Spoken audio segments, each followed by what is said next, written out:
Hey, I'm really excited for today's video. Not only did we crack 150 subscribers, which I never thought was actually going to be possible because I was, just putting these videos out for my own sake, looking back over time. But, a lot of you guys have joined on and I'm really thankful for that. So thank you for subscribing. And as a result, we're going to celebrate. And how do we celebrate? We make fajitas. Fajitas are a meal that's easy for me not to mess up. I can get out there and just, put a little seasoning on some stuff, chop up some vegetables, and everything's going to come out okay. So I'm pretty excited about that. But first, before we do that, I got to give you guys a warning.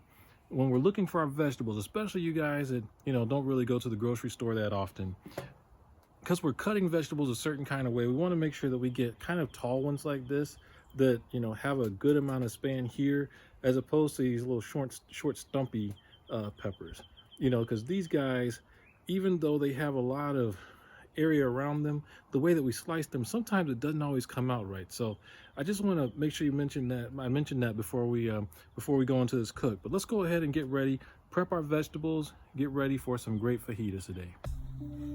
All right, so we're going to start with the red pepper, and what we want to do is chop off the top and the bottom of the red pepper. So we just go ahead and get those knocked off. And then what we're going to do is, you see these little connectors here? We're just going to cut those connectors so that we can get the seed sack out the middle. That way we don't really have to worry about all the extra seeds and the gunk that comes along with it. Next, we're going to cut these into sections. So we're just going to chop here and make a few cuts here.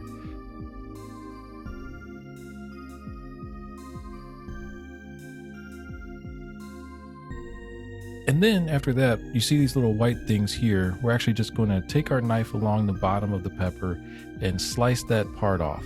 That way we're not dealing with kind of that bitter white part, but instead we're getting the real good red fleshy part.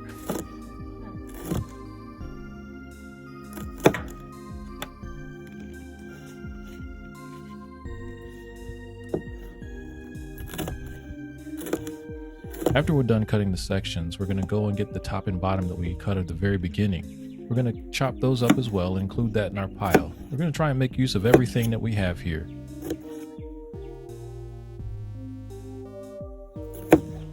Now we grab our gallon-sized bag and put all of the pieces inside that bag.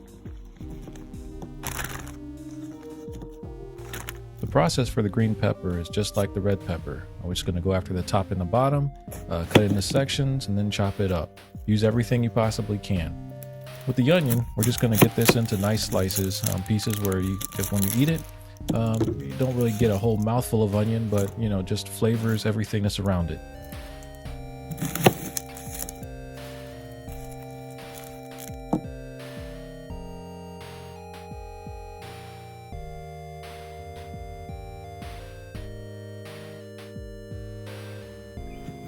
Again, when you're done with it, go ahead and put it inside the bag.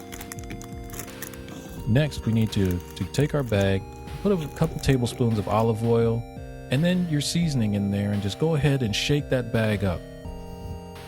Our next step is to go ahead and season the meat. Today, we're seasoning our skirt steak and also flank steak. I normally don't use flank steak, but we'll see how it goes because the store ran out of skirt steak. I got the last one. So we'll try this out today too.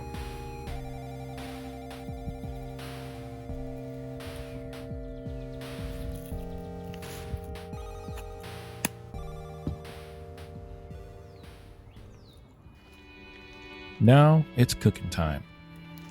Order matters, so we start with the vegetables first because I think it really helps to season the grill, get the flat top really ready to go.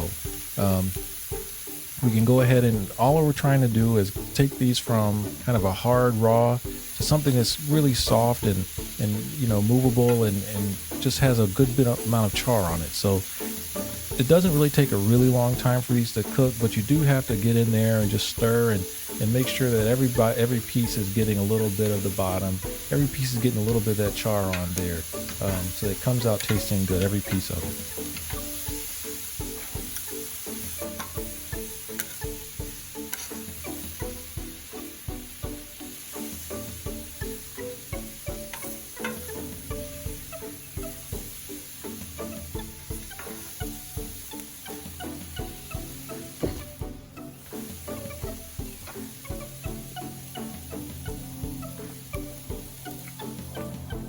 Once the veggies are nice and soft, you can go ahead and get an aluminum pan container and just take them off the flat top and put them inside that pan.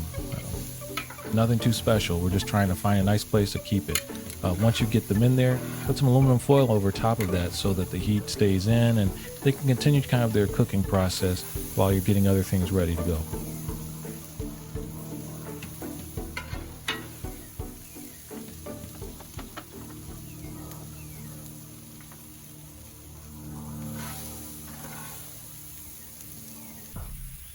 Next up, we're going to cook the beef.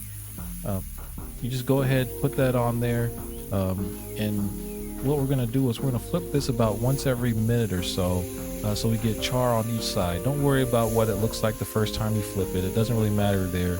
We're just going to keep flipping this over about a minute every side, over and over and over again. And then when we get to a good place, we're going to put our thermopin in there and check the internal temperature.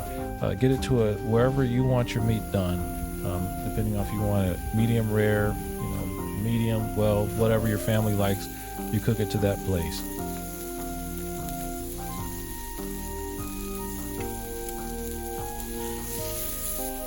Finally, we cook the shrimp.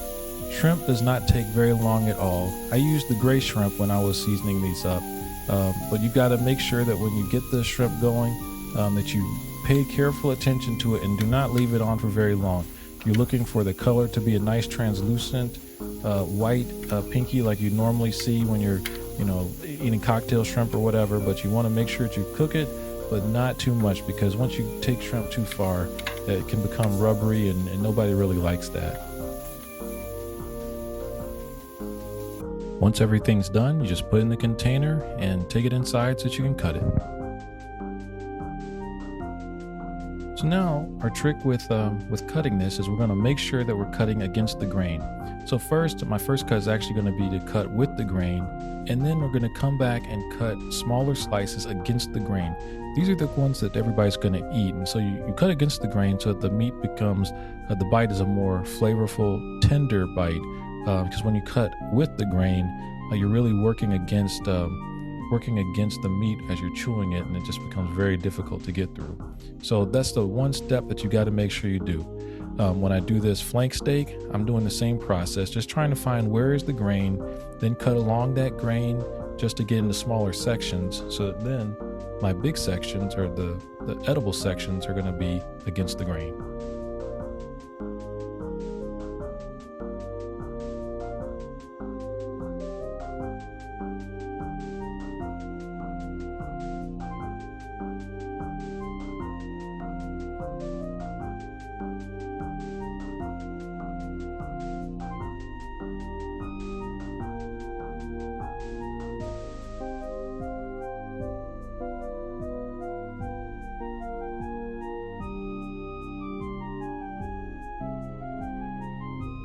The finished product was excellent. Got outstanding reviews from the family. Definitely got invited to the cookout with this dish. So I would highly encourage anybody that's just trying to find something relatively simple and quick to cook to try some fajitas. Well, you made it to the end. You might make it to the end of another one of my videos. Why don't you check one of those out below? Take it easy.